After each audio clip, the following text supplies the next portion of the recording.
Damos la bienvenida al sociólogo Patricio Carpio. Él es analista político, dirige el programa doctoral en sostenibilidad territorial en la Universidad de Cuenca. Sociólogo Carpio, bienvenido. Quisiéramos conocer su punto de vista cuando estamos a solamente 2 días de que haya definiciones en cuanto a precandidaturas en Ecuador. Al momento siguen 17 binomios más allá del retiro de José Serrano, pero hasta el viernes podrían haber novedades. ¿Cómo ve usted la situación? Muchas gracias, Gustavo, por la invitación. Pues aquí estamos. Yo le voy a hablar más desde una perspectiva, o quisiera ponerme en una perspectiva más ciudadana en algunos temas. En el tema político electoral, como usted me está planteando, eh, conversando con gente, hablando con personas allegadas del barrio, de la universidad, en fin.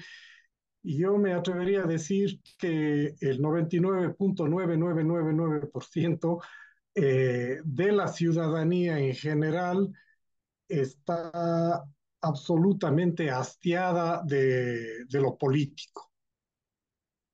Está cansada, tiene absoluta desconfianza de lo político y hablar de políticos y de política es hablar de temas relacionados a la opacidad, a la corrupción.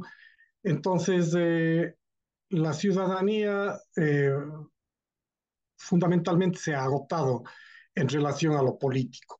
Y es interesante esto porque ese sentimiento ciudadano no, no sé hasta qué punto se percibe en las esferas políticas, porque los políticos y los partidos políticos repiten una y otra vez los mismos comportamientos, las mismas actitudes, los mismos discursos que normalmente lo hacen desde hace años y que ya se ha vuelto una suerte de cultura política de esos estamentos. Entonces hay claramente unas distancias abismales entre el mundo de la política y el mundo de la ciudadanía. Ese es un tema que hay que considerar en primer término, digo yo.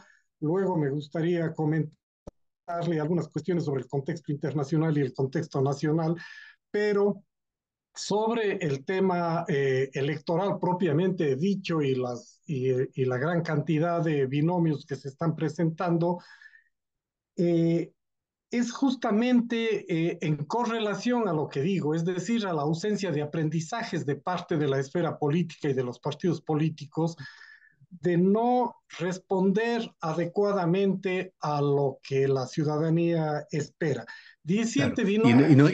y no es un fenómeno exclusivamente de Ecuador. Hemos visto en encuestas como Latino Barómetro, en estudios internacionales incluso, que hay un desgaste muy preocupante del sistema de la democracia del mundo occidental. Así es, efectivamente, ¿no?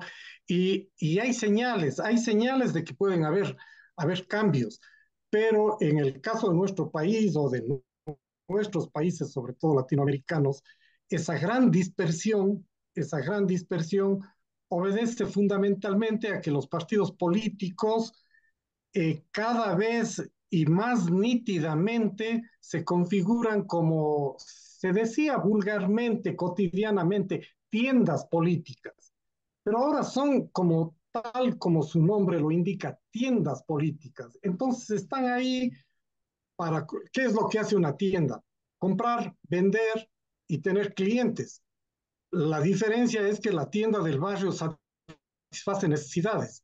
Acá los partidos políticos compran, venden, tienen clientes, pero no satisfacen ninguna necesidad del electorado, de la ciudadanía. Ahora, Entonces, ante esta falta de fe de la ciudadanía, de los ciudadanos en el sistema político, viene o nace una inquietud. Las elecciones van a llegar porque van a llegar y obvio, alguien tiene que elegir o dar eligiendo. Sí, a eso iba. El tema ahí es más estructural, porque yo no me concentraría en los temas individuales de los candidatos. Tiene que ver, obviamente, pero el problema va más arriba. Van los partidos políticos. Incluso podríamos ir más arriba en el sistema electoral.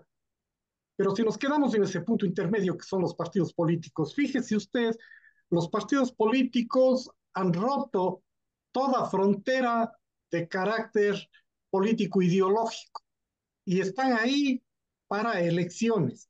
Porque si usted ve esa gran cantidad de partidos y movimientos políticos en el Ecuador, si no me equivoco, son alrededor de 270, y los que están pugnando ahora, los principales partidos políticos, lo hacen bajo la consideración, entiendo, una que es legítima, el hecho de postularse para poder mantenerse en el registro electoral, pero lo otro sí es un problema. El problema es que están ahí para negociar, están ahí para obtener prebendas, para obtener cuotas de poder, para poder meter uno o dos asambleístas.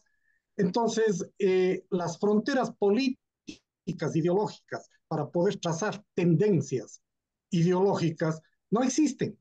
Usted ve que partidos de lo que se denominaba la izquierda están por el extractivismo, violan en sus discursos y si estuvieran en el poder lo hacen y lo han hecho, los derechos de la naturaleza, los derechos humanos, los derechos de las mujeres. Entonces, está, digamos así, para utilizar un término común, desbaratado el engranaje político ideológico.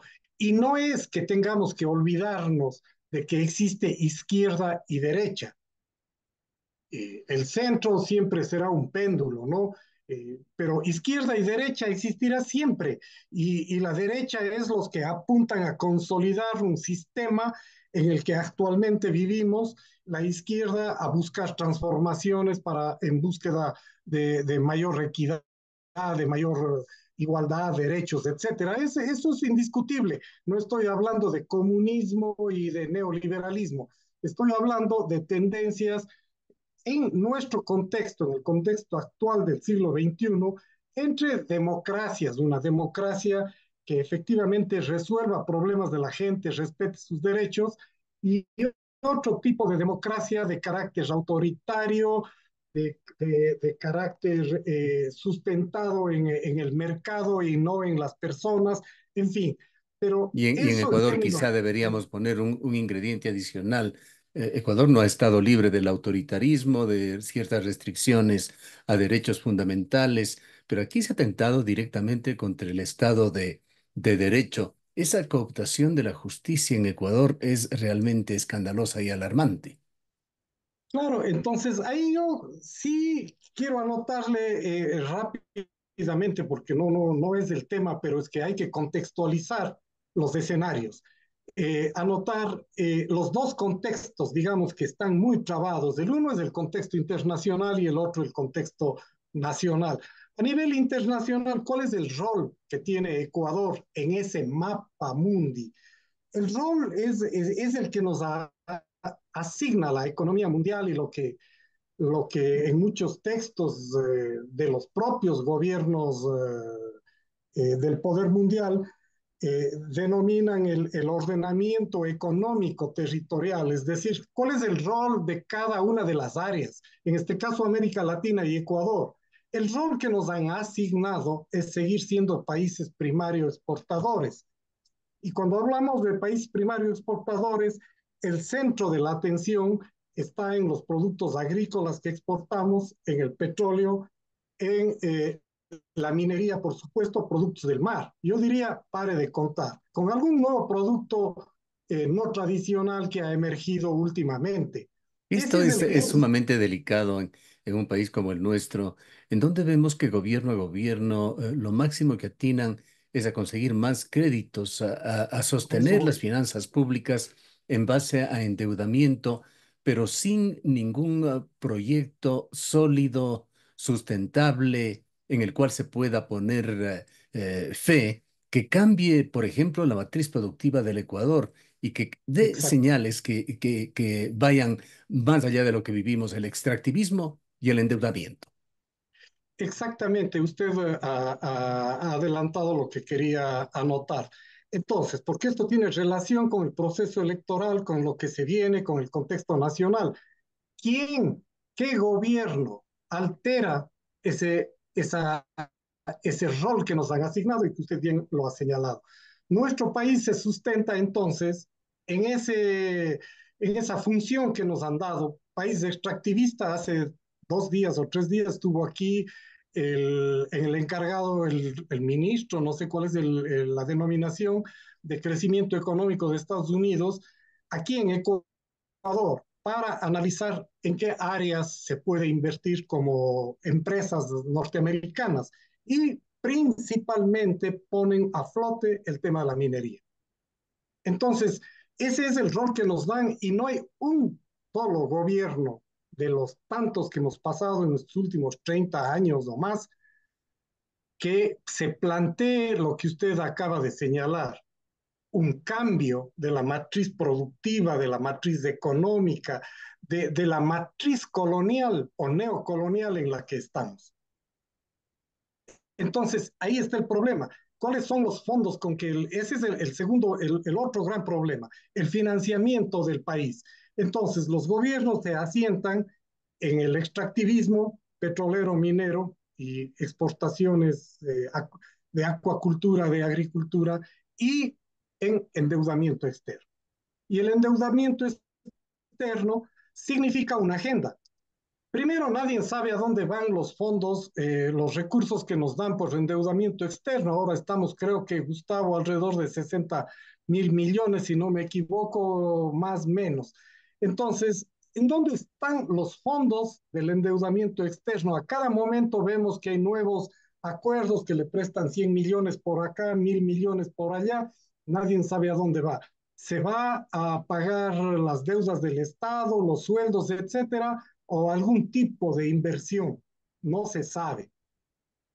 No está claro ese panorama. Lo que sí está claro, más o menos claro, es la agenda que nos ponen, porque ahora también hay restricciones para el acceso a los acuerdos que hacen con el Fondo Monetario Internacional, por ejemplo. Pero hay 4 o 5 cosas que están bien claras. La una es el tema de los subsidios, el tema del impuesto al valor agregado, las reformas al IES, la apertura a flexibilizar las leyes ambientales para la inversión extractiva minera fundamentalmente y algunas otras cosas que están en la agenda. Entonces, ninguno de esos elementos está resolviendo los problemas del país. Claro, Es más, y hay datos que incluso desdicen de ciertos trofeos que eventualmente se mencionan por parte del propio gobierno sobre lo que ha hecho en materia financiera. Por ejemplo, el Servicio de Rentas Internas acaba de entregar información en el sentido de que ha mejorado en un 10% la recaudación de impuestos en Ecuador, pero simultáneamente hay proyecciones que para diciembre dan cuenta de que este gobierno cerrará sus finanzas públicas con un déficit casi idéntico al que cerró ese desastroso gobierno de Guillermo Lasso. fíjese usted. Y un dato más, Gustavo, antes de ayer, si no me equivoco, salió un dato de que el Ecuador no ha podido cobrar 4.000 millones de dólares en glosas, arrastrado desde hace algunos años, por cierto, no solo en estos meses. Desde hace algunos años viene arrastrando esa cantidad que no es posible cobrar. Fíjese usted, son 4.000 millones de dólares de eso donde, de glosas. Si eso hace Contraloría, quiere decir que esas glosas son de la contratación pública y de manejo de fondos públicos. Entonces, en medio de la crisis, ese es un indicador del descalabro que existe en la gestión pública y de la corrupción, un elemento más de la corrupción campante que vive el Estado, ¿no? Ese es el escenario, sociólogo Carpio. Ahora, con esta situación muy bien descrita por usted, ¿qué escenario electoral se perfila En Ecuador, más allá de esas cifras ya muy preocupantes que ha entregado datos, por ejemplo, que habla de un 75% de indecisión con respecto a los Claro. 17 binomios, un 80% en los sectores rurales. Sí, bueno, estamos recién empezando. He visto también cifras de quienes van despuntando en redes sociales, las interacciones, las conversaciones en redes sociales, pero estamos iniciando la campaña electoral. No sé si esos 17 binomios van a configurar otro escenario de alianzas, lo cual sería plausible.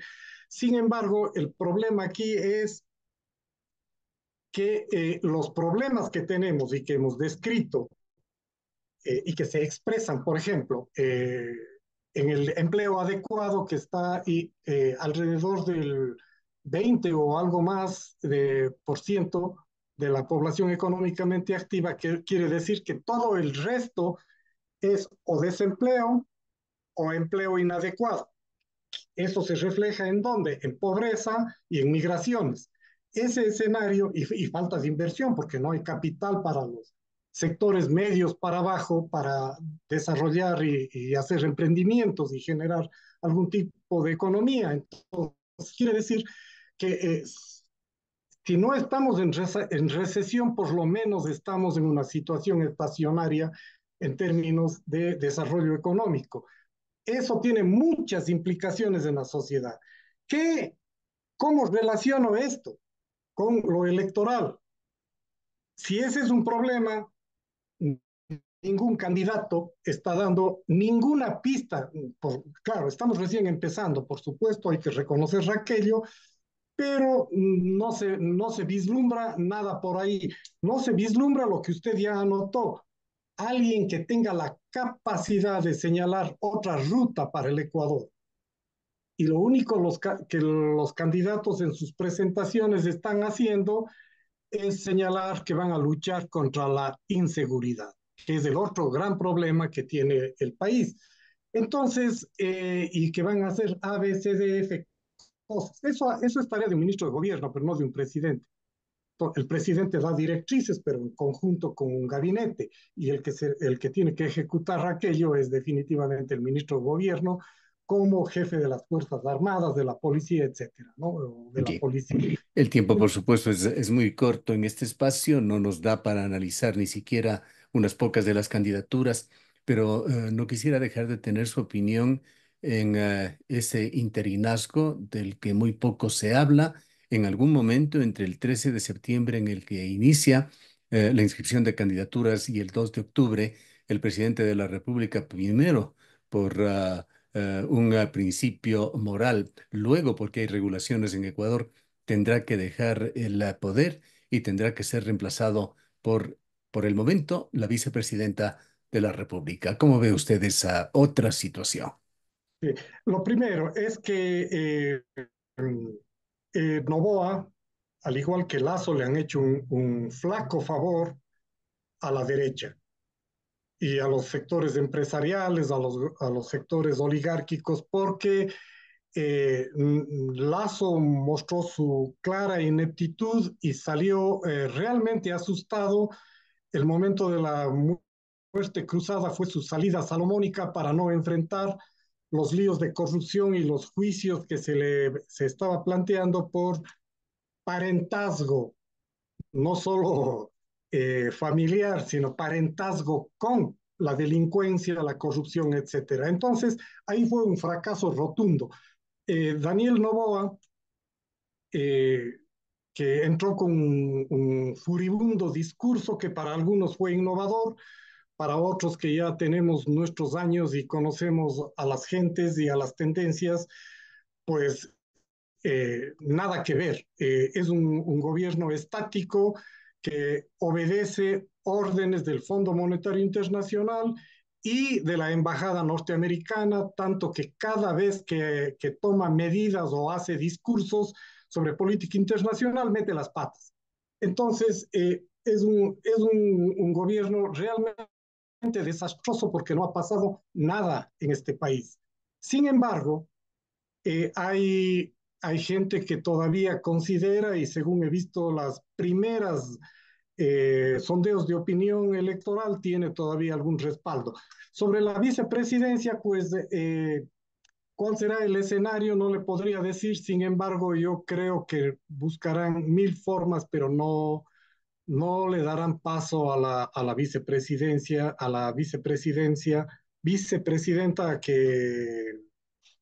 que asuma, porque les resulta complicado, porque con el resentimiento que tiene la señora Abad frente al acoso y al desprecio que le ha hecho este gobierno, sin duda entrará a auscultar, a analizar todos los males, los errores, las corruptelas que habrán sin duda dentro del gobierno de Novoa. Entonces ahí es complicado, pero quedan pocos meses, no sabemos cómo se resolverá aquello.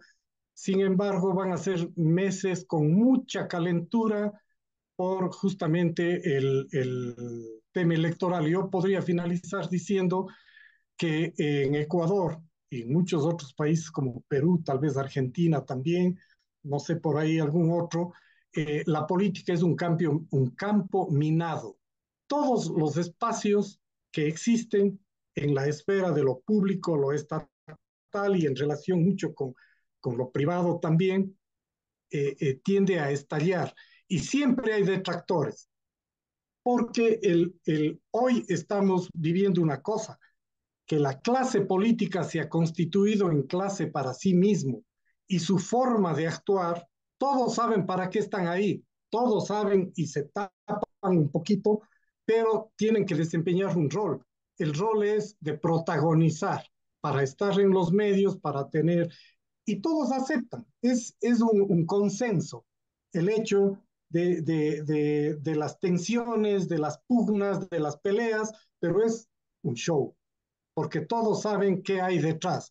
Detrás están los grandes intereses por posicionarse y por ajustarse a las nuevas reglas de juego del mundo de lo político. ¿Cuántos somos y cuánto nos toca? Y seguirá siendo caso de estudio la débil democracia ecuatoriana. Queremos agradecerle, sociólogo Carpio, por su presencia. Muchas gracias, Gustavo, a la orden. Declaraciones del sociólogo Patricio Carpio, analista político, director del programa doctoral de Sostenibilidad Territorial de la Universidad de Cuenca.